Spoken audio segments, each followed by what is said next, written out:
모세가 그토록 염려했던 이스라엘 백성들이 자신을 지도자로 인정해 줄 것인가에 대한 문제는 감사하게도 하나님께서 이스라엘 백성들의 장로들과 백성들을 통하여 쉽게 받아들이도록 그렇게 이끌어 주셨습니다. 그래서 모세와 아론은 이스라엘 백성들을 애굽에서 인도하기 위해 이제 본격적으로 일을 시작하게 됩니다. 모세는 바로 왕에게 가서 하나님께서 하신 말씀을 전하면서 광야에서 절기를 지키겠다고 이스라엘 백성들을 보내달라고 요청을 합니다. 자, 오늘 2절 바로의 반응에 대해서 보겠습니다. 2절입니다. 바로가 이르되 여호와가 누구이기에 내가 그의 목소리를 듣고 이스라엘을 보내겠느냐? 나는 여호와를 알지 못하니 이스라엘을 보내지 아니하리라. 하나님께서 이미 모세에게 말씀하셨던 것처럼 애굽 왕 바로는 여호와가 누구이기에 내가 그의 목소리를 듣고 이스라엘을 보내겠느냐? 나는 여호와를 알지 못한다 라면서 완강하게 거절을 하게 됩니다. 그냥 애굽 왕의 입장에서는 이렇게 거절하는 것이 너무나 당연한 일일 것입니다. 애굽의 노동력을 제공했던 이스라엘 백성들 장정만 60만 명 정도였는데 그 엄청난 노동력이 애굽에서 사라지게 되었을 때에 애굽이 받을 손해는 실로 엄청난 것이기 때문입니다. 그런데 이 애굽 왕이 거절을 할 때에 자신들이 손해가 되는 얘기를 하지는 않습니다. 오히려 여호와가 누구이기에 그의 목소리를 듣느냐라고 말을 합니다. 손해 나서 그러는 거 아니야. 여호와가 누군데 내가 그 말을 들어? 라면서 하나님을 지금 이렇게 언급하고 있다는 사실입니다. 애굽 왕의 모습은 하나님을 믿지 않는 통치자에게서 보편적으로 나타나는 모습입니다. 애굽 왕은 당시에 최강국의 왕이었고 자신을 신이라 생각했던 사람입니다. 그렇기 때문에 노예에 불과한 이스라엘 백성들의 하나님이 뭔데, 누군데 내가 그의 말을 듣느냐라고 지금 말하고 있는 것입니다. 이것은 통치자에게만 나타나는 모습은 아닙니다. 우리가 복음을 전하면 불신자들도 역시 마찬가지입니다. 하나님이 누군데 내가 하나님의 말을 들어야 되고 내가 왜 하나님을 믿어야 돼라고 이렇게 완강하게 거부를 하게 됩니다. 그런데 저는 이 말씀을 묵상하면서 통치자나 믿지 않는 사람들, 그 사람들이 중요한 게 아니라는 생각이 들었습니다. 그 사람들이 하나님을 거부하는 것은 너무나 당연한 일입니다. 근데 과연 그 사람들만 하나님을 거부하면서 그가 누구이기에 라고 말하는 걸까요? 저는 우리 역시도 똑같다라고 생각을 합니다. 애굽 왕의 모습이 바로 우리 자신의 모습일 수도 있다는 사실을 우리는 기억을 해야 됩니다. 하나님을 알고 있다고는 하지만, 하나님을 믿고 있다고는 하지만 우리가 진정 제대로 하나님을 알고 있고 제대로 하나님을 믿고 있는지 생각해 봐야 합니다. 왜 그럴까요? 바로처럼 하나님이 누구이기에 내가 그의 목소리를 듣느냐고 말하지는 않습니다. 우리는. 하지만 우리도 하나님이 누구이신지를 정확하게 알지 못하기 때문에 하나님의 목소리를 제대로 듣고 있지 않다는 것을 생각해야 됩니다. 다시 말해 하나님의 말씀을 우리가 온전히 순종하지 않는다면 그 안에는 하나님이 누구이근데 라는 말과 똑같다는 것입니다. 잘 생각해 보세요. 여러분들 하나님의 말씀을 어느 정도 순종하고 있습니까? 하나님이 어떤 분이신지를 정확하게 알고 있습니까? 그것뿐만이 아닙니다. 하나님께 내어드리고 보내드려야 되는 상황이 올 때 우리도 애굽 왕처럼 나에게 미치는 손해 때문에 드리지 못하고 내어드리지 못하는 경우도 사실은 똑같습니다. 애굽 왕처럼 손해를 생각하면서 하나님께 내어드리지 못하고 보내지 못한다면 우리 역시 여호와가 누구이기에 내가 그 말을 들어 라고 말하는 것과 동일하다는 사실입니다.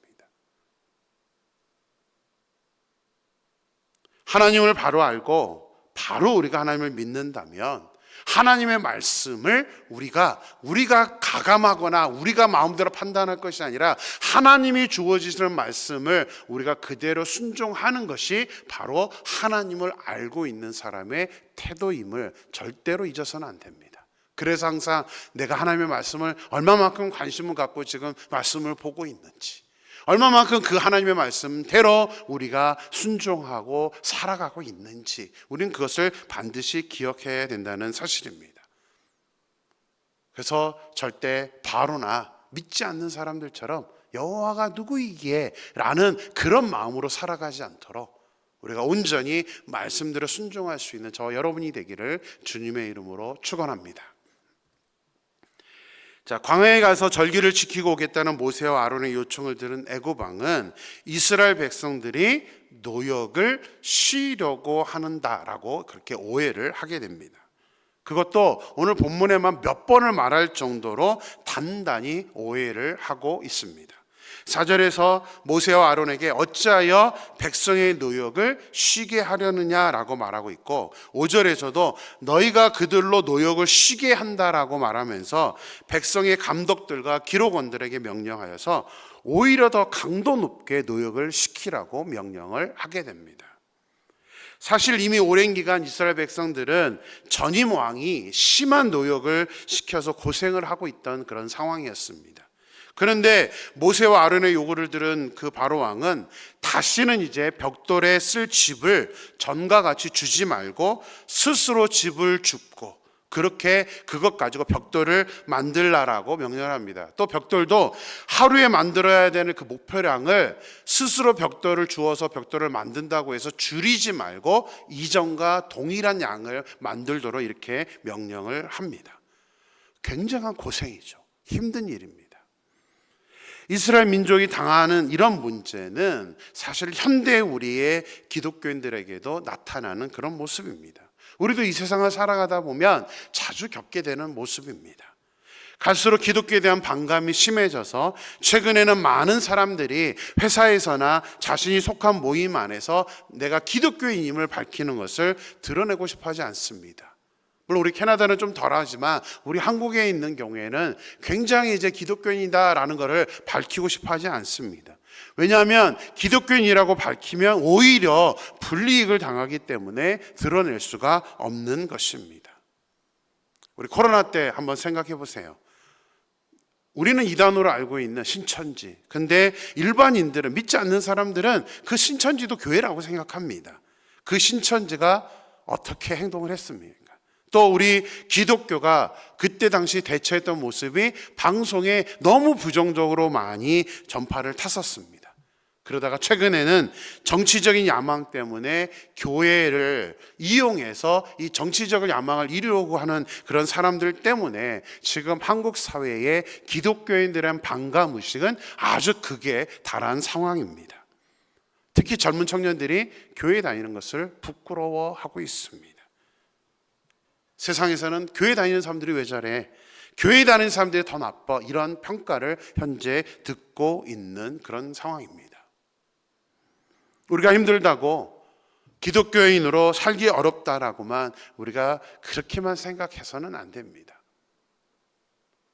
우리가 기독교인임을 밝혀야 되는 이유가 따로 있습니다. 내가 기독교인이야 라고 말하는 이유는 내가 그만큼 더 그 사람들 앞에서 더 조심하고 더 수고하고 더 노력해야 된다는 것을 우리는 선포하는 그런 의미라고 이해를 해야 됩니다. 자, 이런 사회적 분위기 속에서 우리가 기독교임을 밝힌다는 이유는, 자, 기독교는 사랑의 종교입니다. 사랑에는 반드시 수고가 동반되게 되어 있습니다.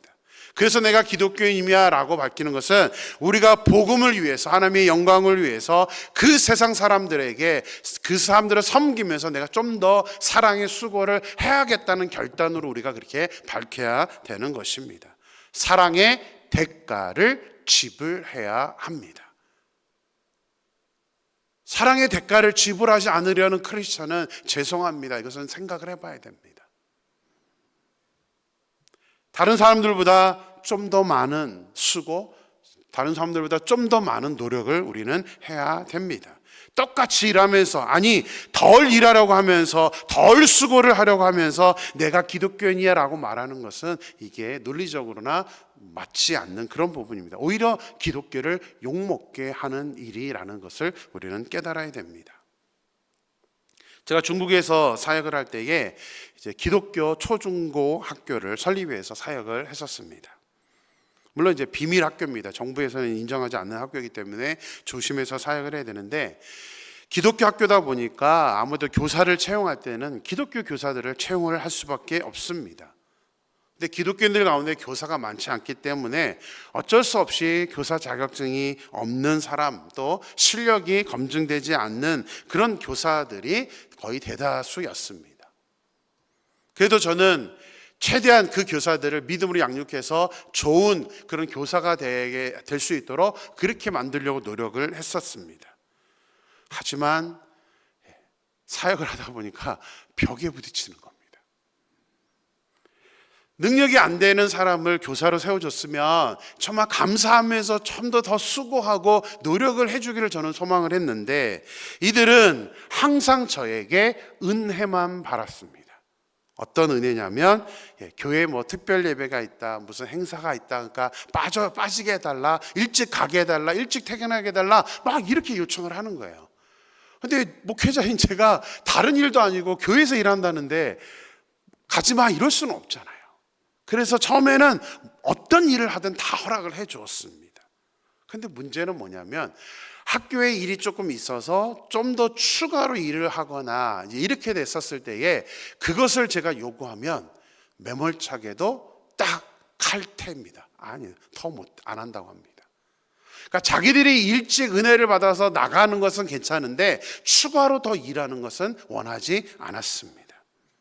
그래서 어느 정도 시간이 돼서 제가 도저히 이렇게는 안 되겠다 싶어서 어떤 교회 행사가 있을지라도 일찍 퇴근하는 것은 제가 못하게 막았습니다. 그랬더니 저에게 들려오는 소리는, 저 사람 사랑이 없는 사람, 저게 믿음이 있는 사람인가? 이러는 어떤 불평불만들이 저에게 막 들려왔습니다. 제가 하도 답답해서 교사들한테 그런 말을 했던 적이 있어요. 그냥 안 믿는 사람 전도해서 처음부터 믿음을 가르친 다음에 교사로 쓰고 싶다라고 말할 정도로 너무나 이게 스트레스가 되었던 적이 있습니다. 이게 하나님의 영광을 가리는 거라고 저는 생각해요. 아니, 내가 정말 하나님의 사람이고 그런 사람이라면 내가 혜택을 받는 것, 아니 혜택을 안 받더라도 좀 더 수고해주고 좀 더 노력하는 것이 우리 기독교인으로서의 당연한 모습이라고 저는 생각을 합니다.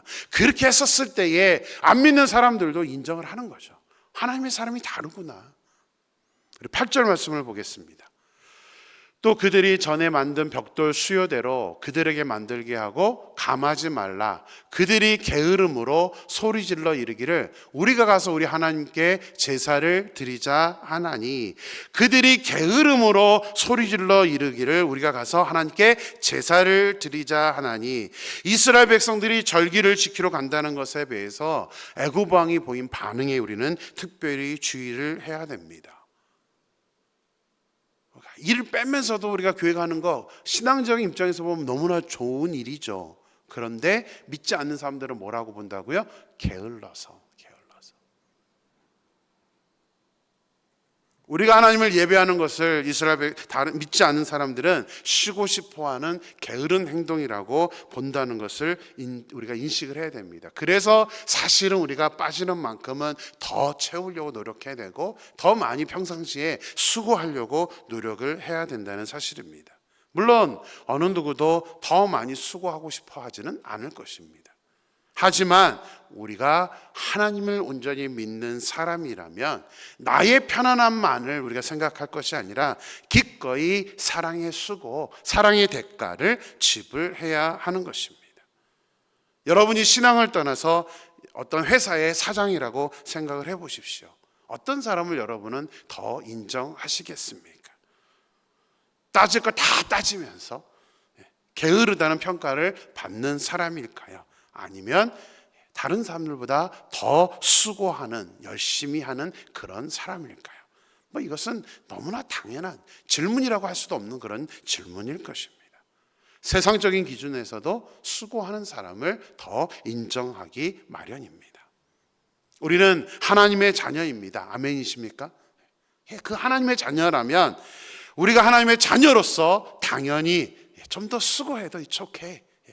내가 하나님의 이것을 통해서 내가 좀 더 수고하더라도 이게 하나님의 영광을 드러내는 일이라고 우리가 생각한다면 기꺼이 그렇게 주변 사람들에게 수고해 줄 수 있는, 교회 안에서도 마찬가지입니다. 교회 안에서도 내가 다 따질 거 따지고 내가 힘든 건 빼놓고 이게 아니라 기꺼이 수고해 줄 수 있는 그런 사랑의 수고가 있는 우리 교회, 사랑의 수고를 할 수 있는 저와 여러분이 되기를 주님의 이름으로 축원합니다. 기도하겠습니다.